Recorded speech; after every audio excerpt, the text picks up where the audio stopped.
우리 옆 사람과 인사합시다. 하나님은 당신을 사랑하십니다. 주께서 이 시간 하나님의 말씀으로 우리를 위로하시기를 주님의 이름으로 축원드립니다. 베드로전서는 나그네들, 그러니까 이 땅에서 전혀 다른 삶을 살아가는 예수 믿는 사람들을 위해서 주시는 말씀입니다. 그 첫 번째 주제가 뭐냐면 거룩입니다. 거룩이라는 말을 어떤 사람들은 조금 맞는 말이긴 한데요, 그것이 전부는 아닙니다. 거룩을 다른 사람들과는 조금 더 높은 차원의 윤리적인 삶으로 말하는 사람들이 있습니다. 그것도 물론 맞습니다. 그러나 성경에서 말하는 거룩은 다른 삶입니다.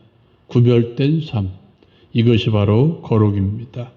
그렇게 구별된 삶을 살아가다 보면 다른 사람들보다 조금 더 높은 윤리적인 삶을 살아가는 것, 그것도 맞습니다. 그러나 성경이 말하는 거룩은 구별된 것입니다. 세상 사람들과는, 그러니까 믿지 않는 사람들과는 조금은 다른 삶을 살아가는 것, 이것이 바로 구별된 삶의 모습입니다. 구별된 삶이란 다른 삶이라는 것을 우리가 분명히 기억해야 될 것입니다. 그렇다면 그 출발이 무엇이냐? 구별된 삶의 출발이 무엇이냐?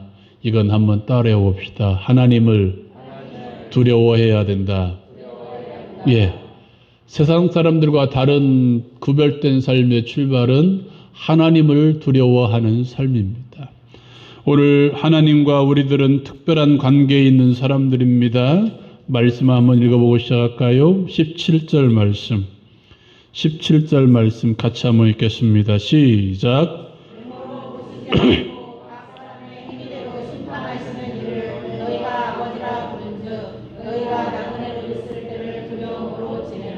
아멘. 오늘 중간의 말씀에 보면 하나님과 우리 사이를 아버지와 아들로 설명하고 있습니다. 아버지와 자녀로 설명하고 있다는 것입니다. 사랑하는 여러분, 누가 뭐라고 해도 예수 믿는 모든 사람들은 하나님을 아버지로 둔 사람들입니다. 하나님을 아버지라 부르는 사람들입니다. 가족관계입니다. 영적인 피로 나눈 피의 관계입니다. 하나님은 우리의 아버지가 되심을 여러분 분명히 기억하시기 바랍니다. 아버지가 되시는 하나님께서는 우리에게 모든 것을 공급해 주시는 분이십니다. 우리의 필요를 채워주시는 분이십니다. 우리의 모든 필요를 채워주셔서 부족함이 없는 삶을 살게 하시는 분이 바로 아버지 되신 하나님이심을 여러분 기억하시기 바랍니다. 오늘 말씀에는 그런데 또 특별한 하나님 아버지의 직책이 있습니다. 17절 말씀에 보면 각 사람의 행위대로 심판하시는 이라고 이야기합니다. 하나님은 심판주가 되십니다. 따라서 해봅시다. 하나님은 심판하시는 분이십니다. 하나님은 친밀하게 다가오시기는 아버지이기도 하시지만 하나님은 우리를 판단하시는 심판주이심을 여러분 기억하시기 바랍니다. 우리를 판단하시는 심판주라면 우리는 두려워하며 살아야 됩니다. 오늘 말씀에 보면 심판하시는 이를 너희가 아버지라 부른즉 너희가 나그네로 있을 때를 두려움으로 지내라 라고 이야기합니다.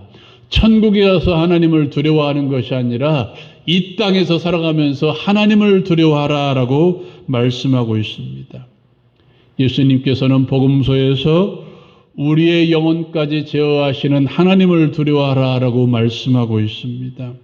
사랑하는 여러분, 우리는 심판주가 되시는 하나님을 기억하며 하나님을 두려워하는 마음으로 이 땅의 모든 더러운 것들을 멀리하며 살아야 됩니다.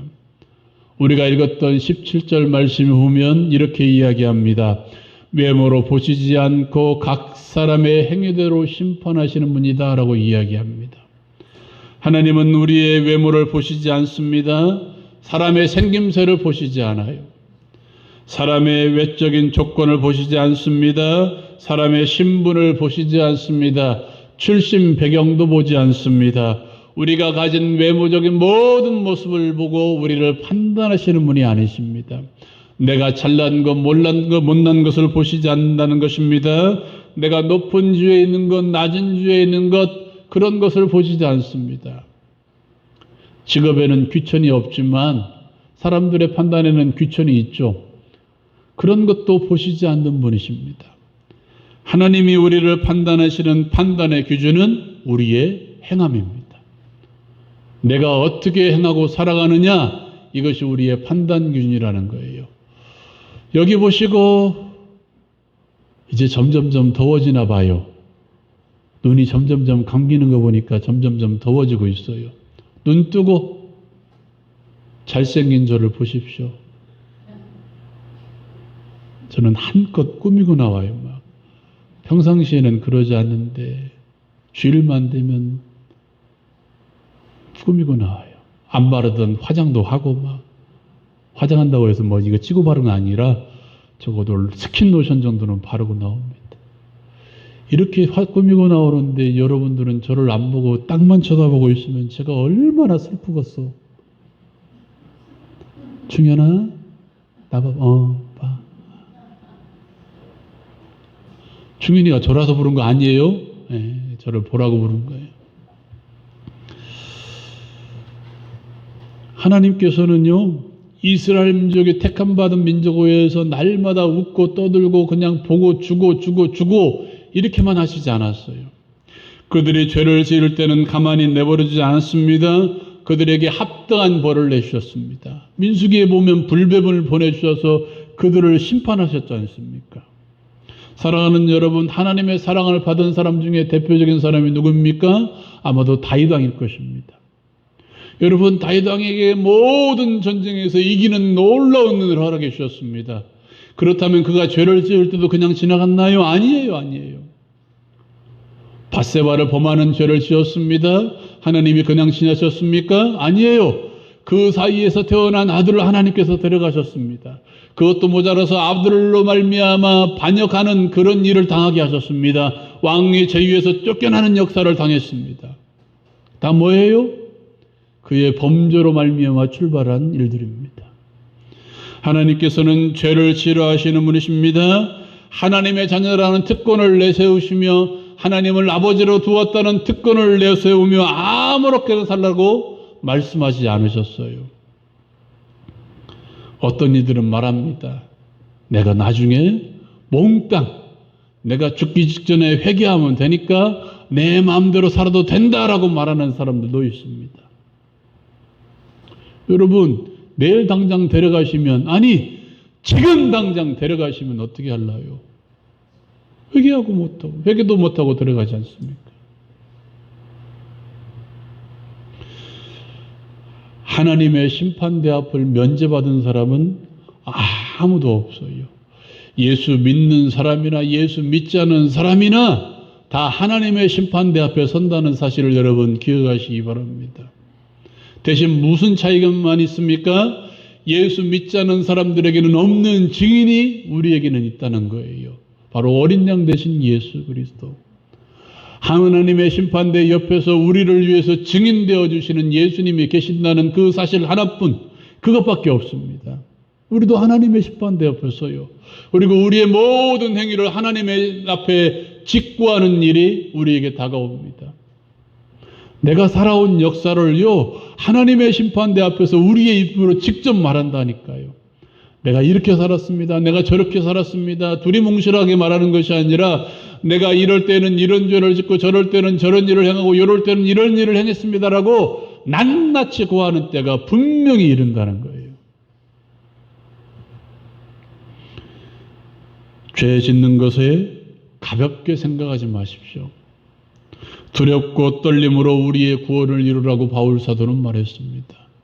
예수님은 우리에게 이렇게도 말씀하셨습니다. 한번 읽어볼까요? 시작. 그때 내가 너희를 도무지 알지 못하니 불법을 행하는 자들아 내게서 떠나가라 하시니라. 아멘.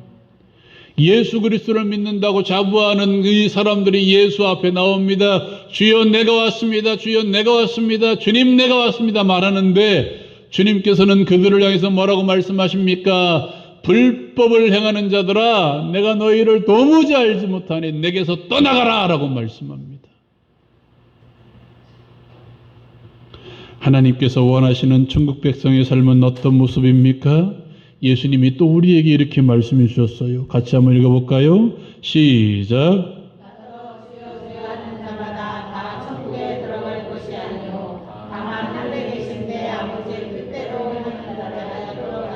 아멘. 우리의 행함을 원하신다는 거예요. 아버지의 뜻대로 살아가는 우리의 행함을 주님이 원하신다는 거예요. 예수 믿는 것으로 끝나는 것이 아니라 이제는 예수 믿는 사람답게 살아가는 아버지 하나님의 뜻대로, 아버지 되신 하나님의 말씀대로 살아가는 삶, 이게 천국의 삶입니다. 사랑하는 여러분, 하나님을 두려워하십시오. 하나님의 심판대 앞에 설 날을 기대하며 무엇보다도 두려워하며 살아가십시오. 하나님의 말씀대로 철저히 주 안에서 자유를 누리며 살아갈 수 있는 우리 모두가 되었으면 좋겠습니다. 그 하나님이 어떠한 분이시기에, 왜 하나님을 두려워하며 왜 하나님의 말씀대로 순종하며 아버지 되신 하나님의 뜻대로 살아가야 됩니까? 결국 예수님 때문입니다. 예수님의 피로 말미암아 우리를 구원하여 주셨기 때문입니다. 세상의 노예로 살아갔던 저와 여러분들을 그리스도의 피로 말미암아 구원하시는 그 역사, 그 은혜를 우리에게 주셨기 때문입니다. 우리는 이 땅의 것들을 두려워하며 살았던 사람들입니다. 바울 사도의 말씀대로 하면 우리는 진노의 자녀라고 말씀하고 있습니다. 그러한 우리의 삶을 멈추게 하려고 하나님께서는 놀라운 역사를 우리에게 일으켜 주셨습니다. 말씀 한번 읽어볼까요? 18절, 19절 말씀 같이 읽겠습니다. 18절, 19절 말씀 시작.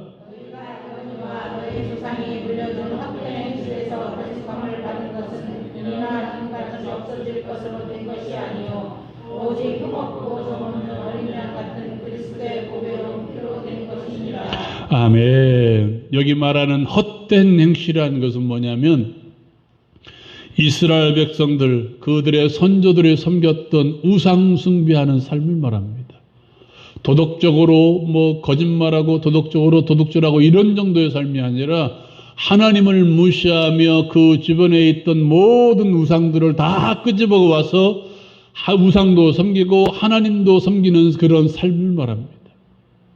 우상 숭배하는 삶, 다른 것들을 의지하는 삶, 하나님을 의지하며 살아가는 것이 아니라 다른 모든 것들을 의지하며 살았던 삶, 예수 믿기 전에 우리의 삶을 말합니다. 그것이 돈이 되었든 사람이 되었든 예수 그리스도를 의지하지 못하던 하나님을 의지하지 못하던 모든 삶들이 다 어떤 삶? 헛된 행실이라는 거예요. 사랑하는 여러분, 그러한 이스라엘 백성들을 하나님께서 구원해 주셨습니다. 종되었던 애굽 땅에서 구원해 주셨습니다. 또한 저와 여러분들을 구원해 주셨습니다. 오늘 말씀 가운데 보면 그리스도의 보배로운 피로 저와 여러분들을 대속해 주셨다라고 말씀하고 있습니다. 여기 말하는 대속이라는 말은 대신 속죄라는 말입니다. 대신 값을 치르신 것입니다. 대신 값을 치루었다는 말이 무슨 말입니까? 하나님께서 우리에게 참된 생명을 주시기 위해서, 새 생명을 주시기 위해서 그리스도 예수라는 값을 치루었다는 거예요. 우리가 값을 치르고 생명을 얻은 것이 아니라 우리가 갚을 길이 없기 때문에, 우리가 대신 갚을 만한 능력이 없기 때문에, 우리가 속죄할 만한 능력이 없기 때문에 예수 그리스도를 땅에 보내주셔서 예수 그리스도의 피로 말미암아 값을 치르게 하셨다는 사실입니다. 사랑하는 여러분, 어찌 보면 하나님처럼 독한 분도 없어요.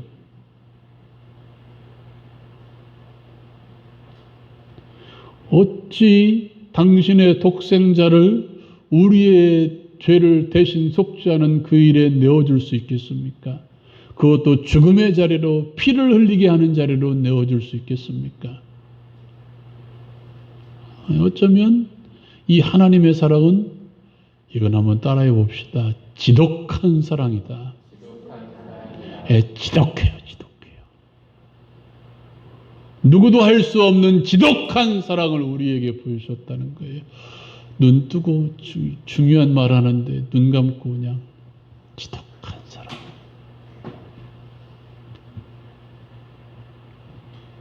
오늘 말씀에 보면 어린 양 같은 그리스도의 피라는 말씀이 있습니다.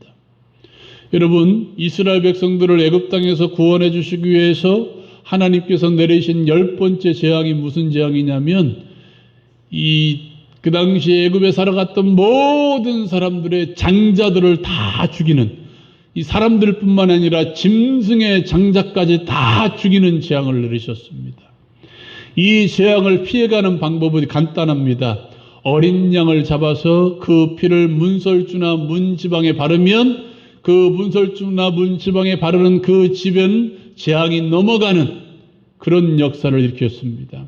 그것이 우리가 잘 아는 유월절입니다. 담을 넘어갔다는 말입니다. 재앙이 넘어갔다는 말이에요. 사랑하는 여러분, 그렇게 어린 양의 피를 잡아서 이스라엘 백성들을 구원해 주신 그 하나님께서 이제는 당신의 독생자 되신 어린 양 예수 그리스도를, 좀 나쁜 말로 하면 잡아서 그 피를 내어서 저와 여러분들을 구원해 주셨어요. 그 피를 힘입은 자들이 하나님의 백성이 된 것입니다. 그 피를 믿는 자들이 하나님의 백성이 된 것이고, 그 은혜로 말미암아 저와 여러분들이 구원받은 거예요. 이 지독하게 우리를 사랑하신 그 하나님을 두려워하지 않는다면 누구를 두려워하겠습니까? 이제는 우리의 믿음과 소망을 하나님께 두며 살아야 됩니다. 말씀 한번 읽어볼까요? 21절 말씀. 21절 말씀 같이 읽겠습니다. 시작.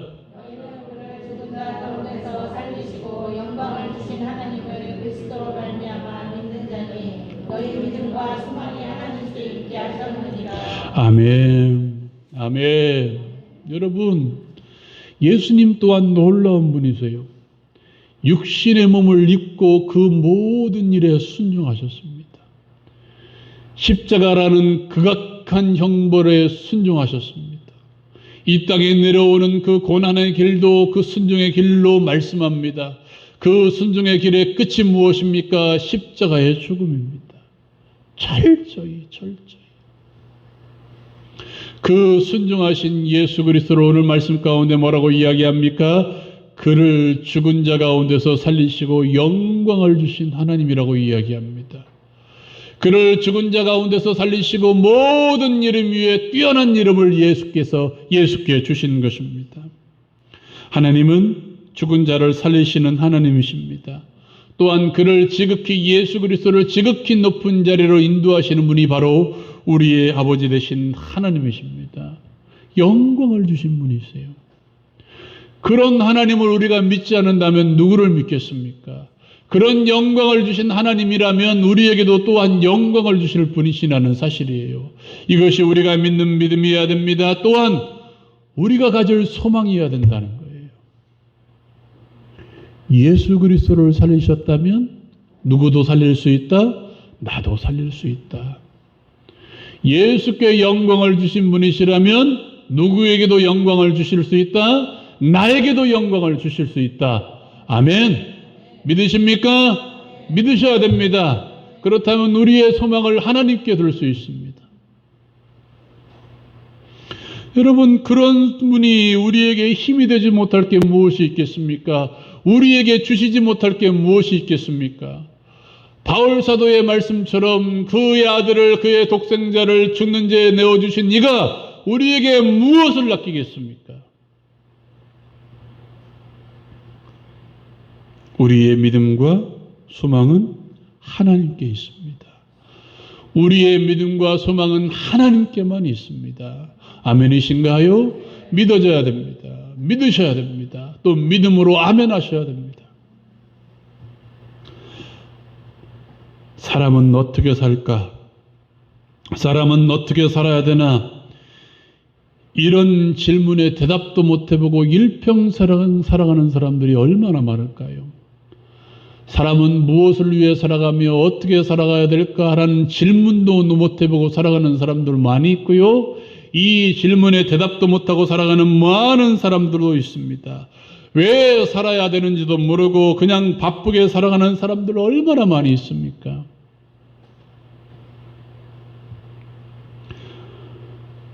복잡한 세상에서 우리가 살아가는 방법은 단순하고 명확해야 됩니다.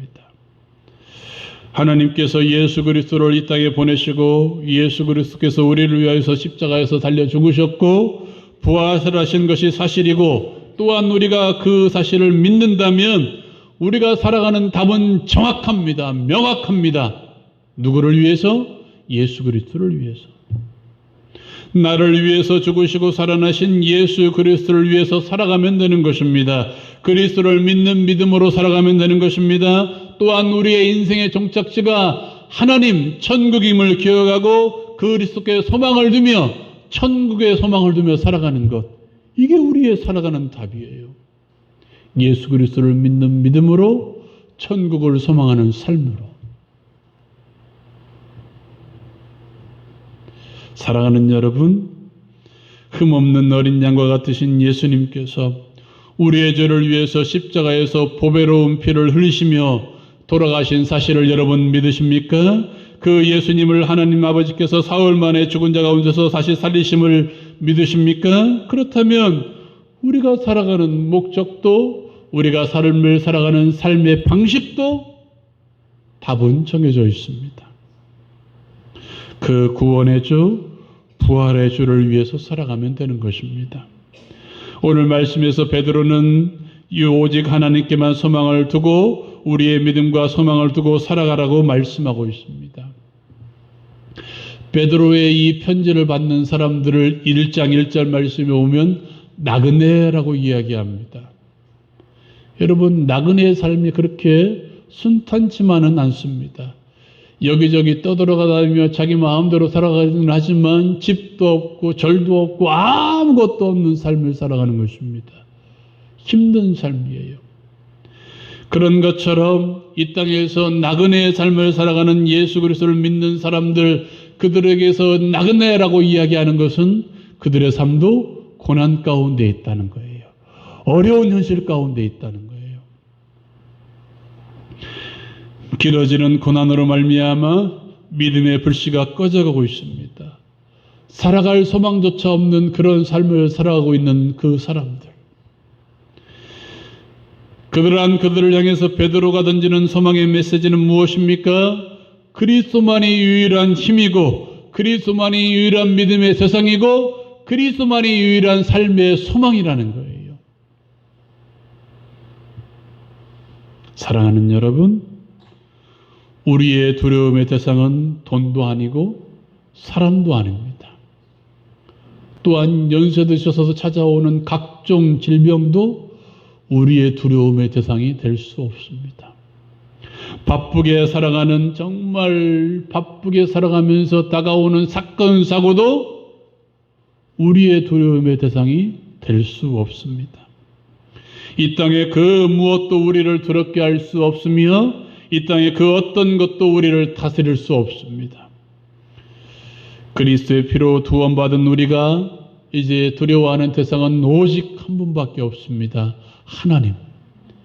우리가 두려워할 대상은 하나님밖에 없습니다.